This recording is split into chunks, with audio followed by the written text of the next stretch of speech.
श्री शिवाय नमस्तुभ्यम। हर हर महादेव।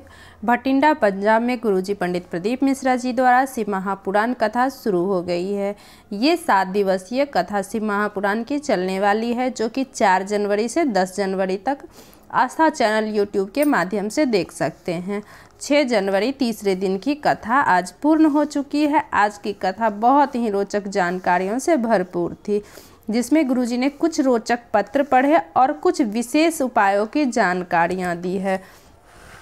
सभी की जानकारियां आपको इसी वीडियो के माध्यम से प्राप्त होने वाली है। किसी कारणवश यदि आपने आज की कथा नहीं सुन पाए तो पूरी कथा का रसद आप इस वीडियो के माध्यम से प्राप्त कर सकते हैं। कल है 7 जनवरी, एकादशी की विशेष तिथि है। इसमें किया जाने वाला गुरुजी द्वारा बताया गया विशेष उपाय भी लेकर के आए हैं, जो कि धन संपदा प्राप्ति के लिए, नौकरी के लिए, व्यापार वृद्धि के लिए किया जाने वाला खास उपाय है। जिन लोगों की नौकरी नहीं लग रही हो, बहुत प्रयास कर रहे हो, और तो कल है विशेष तिथि एकादशी की, तो इसमें आप इस उपाय को जरूर करें। साथ ही आपके घर में धन संपदा की भी आप इस उपाय कर सकते हैं। इसकी पूरी जानकारी आपको इसी वीडियो के माध्यम से प्राप्त होने वाली है। तो बढ़ते हैं आज की कथा की पहली जानकारी की ओर। शिव महापुराण की कथा कहती है, भोलेनाथ की भक्ति हीरे की तरह होती है और उस हीरे को हम प्राप्त करना चाहते हैं तो आप इस शिव महापुराण के अंदर प्रवेश करते जाओ और आखिरी में शिव भक्ति का हीरा आपके पास होगा, जिसका आप जो उपयोग करना चाहो कर सकते हो। आजकल मृत्यु तो मंत्र है, जो काम करे चंडाल का, काल भी उसका क्या करे बिगाड़े जो भक्त हो महाकाल का। तो बढ़ते आज की कथा की दूसरी जानकारी की ओर। गुरुजी ने कहा कि हमने कल भी कथा में बताया था कि संत साधु गुरु 3 चीज़ों से दूर रहता है। पहला नमस्कार, दूसरा चमत्कार, तीसरा दमस्कार। तो बढ़ते हैं आज की कथा की अगली जानकारी की ओर।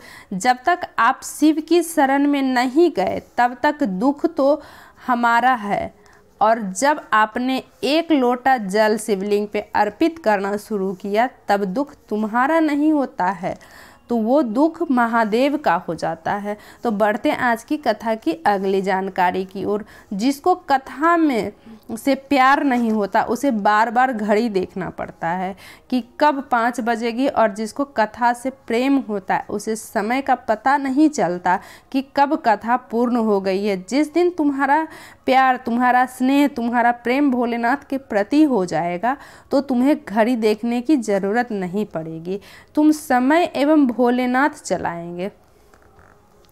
तो बढ़ते हैं आज की कथा की अगली जानकारी की ओर। गुरुजी ने कहा, पल, घड़ी, समय, नक्षत्र किसने बनाया? अगर किसी ने से पूछोगे तो उस सभी बताएंगे कि संसार ने बनाया, शंकर ने बनाया। पहले परिवार में एक व्यक्ति के पास घड़ी होती थी या घर में एक घड़ी होती थी और पूरे परिवार के पास समय होता था।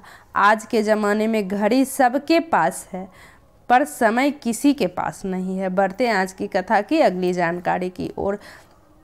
विमला जी पत्र लेकर के आई। गुरुजी, पिछले साल मेरे बच्चेदानी में कैंसर थी और 4th स्टेज का कैंसर था, जिसका इलाज मैं जयपुर में करवाई थी और इलाज के बाद भी मेरी तकलीफ़ नहीं मिट पाई, तो बहुत ज़्यादा कमज़ोर शिथिल हो गई। तब मेरी पड़ोसन ने मुझे शिव महापुराण की कथा सुनने को कहा और 1 लोटा जल और 1 बेलपत्र का महत्व बताया। परिवार वालों को मंदिर भेज देती थी क्योंकि मुझ में बल नहीं था। श्री शिवाय नमस्तुभ्यम दिन भर जपती रहती थी। मेरे मन में श्री शिवाय नमस्तुभ्यम चलता रहता था और रोज़ शिवलिंग पर चढ़े जल और बेलपत्र का आचमन किया और बाबा की कृपा का वर्णन करना चाहूँगी। मैंने डॉक्टर के पास जाकर जांच करवाई तो जांच नॉर्मल आया और हर बार मेरे कैंसर की रिपोर्ट सही नहीं आती थी और इस बार रिपोर्ट में कुछ भी नहीं था। अब मैं बिल्कुल ठीक हूँ। तो बढ़ते आज की कथा की अगली जानकारी की ओर। जिम तो जाते हो शरीर को मजबूत बनाने के लिए, डंबर डिप्स सब कर रहे हो। जिम नए नए जाते हो तो सब आप पर हंसते हैं क्योंकि आपसे वजन उठ नहीं पाता। जिम में लगा दिया जाता है गाना ताकि तुम्हारा ध्यान ना जाए, तुम जिम में अपना कसरत कर सको। उसी तरह से महापुराण की कथा भी तुम्हें मजबूत बनाने का कार्य करती है और अपना मनोबल इतना बढ़ा देती है कि दुनिया वाले कुछ भी कहे, मेरा भोलेनाथ मेरे साथ हैं और अब मैं भटकूंगी नहीं। बढ़ते हैं आज की कथा की अगली जानकारी की ओर। उर्मिला जी पत्र लेकर के आई। मेरे घर में संतान नहीं थी, सब जगह का इलाज करवा लिया पर कोई फ़ायदा नहीं हुआ। 9 वर्ष निकल गए। आपकी कथा पहली बार मैंने मोबाइल में पर फेसबुक पर देखी। उस दिन से मैंने टीवी में कथा सुनना शुरू कर दिया। बाबा से एक सुख मांगी कि मुझे औलाद दे दो और बाबा की कृपा से औलाद ने जन्म लिया है। पर बच्चे होने के बाद मेरी आँखों के पास गठान हो गई और जांच कराई तो पता चला कि आँखों में कैंसर हो गया है और डॉक्टर ने ऑपरेशन की बोल दी। तो कहीं से कोई आराम नहीं मिलते देख शिवलिंग पर जल चढ़ाकर थोड़ा सा जल प्राप्त करके आँखों में लगाना मैंने शुरू किया। भोलेनाथ के मंदिर में सेवा करने लगी, सेवा का कार्य शुरू किया और कुछ समय बाद फिर से जांच कराई तो बाबा की कृपा से रिपोर्ट नॉर्मल आना शुरू हो गया। उसी का आभार व्यक्त करने में कथा पंडाल में आई हूँ। बढ़ते हैं आज की कथा की अगली जानकारी की ओर। कमर घुटना तकलीफ कितनी हो, जब आप कथा सुनने आए हो और कथा पूर्ण होने के बाद कर्पूर गौरम खत्म होने के बाद कथा पंडाल के रज को समस्या पे लगा लिया करो और आपको लाभ हुआ कि नहीं यह लिखकर ज़रूर बताना, क्योंकि जहाँ पर कथा होती है वो जगह साधारण नहीं होती है, वो कैलाश धाम होता है। इसीलिए आपके शरीर में कहीं भी कोई भी समस्या हो तो आप उस रज को लेकर उस जगह पर लगा लीजिए, आपको उससे लाभ जरूर देखने को मिलेगा। यदि आप शिव महापुराण कथा पंडाल में गए हैं। बढ़ते हैं आज की कथा की अगली जानकारी की ओर। किसी के मुख से एक दिन में अगर 21 बार श्री शिवाय नमस्तुभ्यम निकल जाता है तो उसको शंकर के दर्शन होते हैं। अगर आपके घर के नज़दीक में मंदिर है तो वहां जाकर श्री शिवाय नमस्तुभ्यम मंत्र का जाप जरूर करें। अगर आपके पास में धन है तो आप एक बैनर जिसमें श्री शिवाय नमस्तुभ्यम मंत्र लिखकर लगा दीजिए। अगर कोई पढ़ेगा उसका भी कल्याण हो जाएगा। हम तो इतना चाहते हैं कि कथा पंडाल में आने वाले शिव भक्तों को भी एक छोटा सा बैनर जिसमें श्री शिवाय नमस्तुभ्यम लिखा हो वो दिया जाए, जिसे वो अपने घर के सामने लगाए ताकि घर में आने वाले हर व्यक्ति की नज़र उसमें जाए और उससे के मुख से भी जाप हो जाए। बढ़ते हैं आज की कथा की अगली जानकारी की ओर।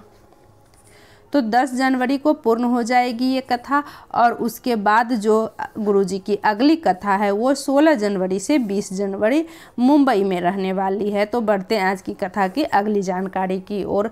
कल है 7 जनवरी, एकादशी की विशेष तिथि पर रही है। तो इसमें किया जाने वाला गुरुजी पंडित प्रदीप मिश्रा जी द्वारा बताया गया है जो कि आप नौकरी प्राप्ति के लिए कर सकते हैं, धन प्राप्ति के लिए और व्यापार वृद्धि के लिए कर सकते हैं। इस उपाय को करने के लिए आपको गंगा जल की आवश्यकता होगी। यदि आपके पास भरपूर मात्रा में गंगा जल है तो 1 कलश जल गंगा जल ले लीजिए। यदि आपके पास भरपूर मात्रा में गंगा जल नहीं है तो जो आपके पास जो भी जल है उसमें कुछ बूंदे गंगा जल का डाल लीजिए। साथ ही आपको 7 बेलपत्र को ले लेना है। साथ ही बेलपत्र आप ऐसी लीजिए जो कहीं से भी खंडित ना हो, क्योंकि शिव जी को कोई भी खंडित चीज़ें नहीं चढ़ाई जाती है। तो 7 बेलपत्र आपको ले लेना है और उसको जल कलश के अंदर डाल लेना है। इसके बाद आपको इसके बाद आपको शिव मंदिर जाना है। शिव मंदिर में जहाँ नंदी जी विराजमान है, तो आप लोग देखते होंगे कि नंदी जी के एक पैर उठे हुए होते हैं, एक चरण उठे हुए होते हैं। तो नंदी जी का चरण जो उठा हुआ है, उस चरण में आपको श्री शिवाय नमस्तुभ्यम बोलते हुए उनके वो चरण में वो कलश वाला गंगा जल धीमी धार से अर्पित कर देना है।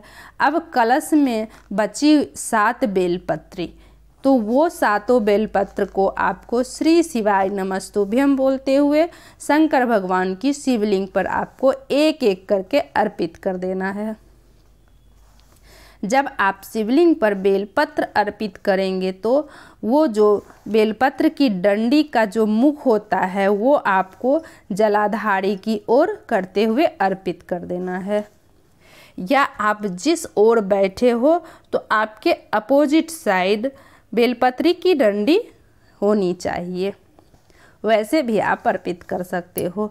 ऐसे करके आपको 7 बेलपत्र को आपको अर्पित कर देना है श्री शिवाय नमस्तुभ्यम मंत्र का स्मरण करते हुए। इसके बाद झोली पसार के जो भी आपके मन में इच्छा है तो जो मन का कामना है, नौकरी को लेकर, धन संपदा को लेकर या व्यापार वृद्धि को लेकर, उस कामना को आपको स्मरण करना है और श्री शिवाय नमस्तुभ्यम बोलना है।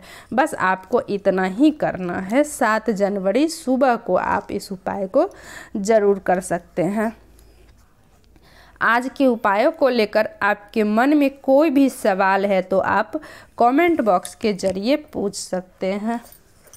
मेरी वीडियो आपको कैसी लगी ये बताने के लिए कमेंट बॉक्स में ओम नमः शिवाय ज़रूर लिखिएगा। तो श्री शिवाय नमस्तुभ्यम। मेरे वीडियो पे अगर नए हो तो सब्सक्राइब कर लेना, बेल आइकन दबा देना ताकि मेरे अगली वीडियो की नोटिफिकेशन आप तक पहुंच सके। श्री शिवाय नमः।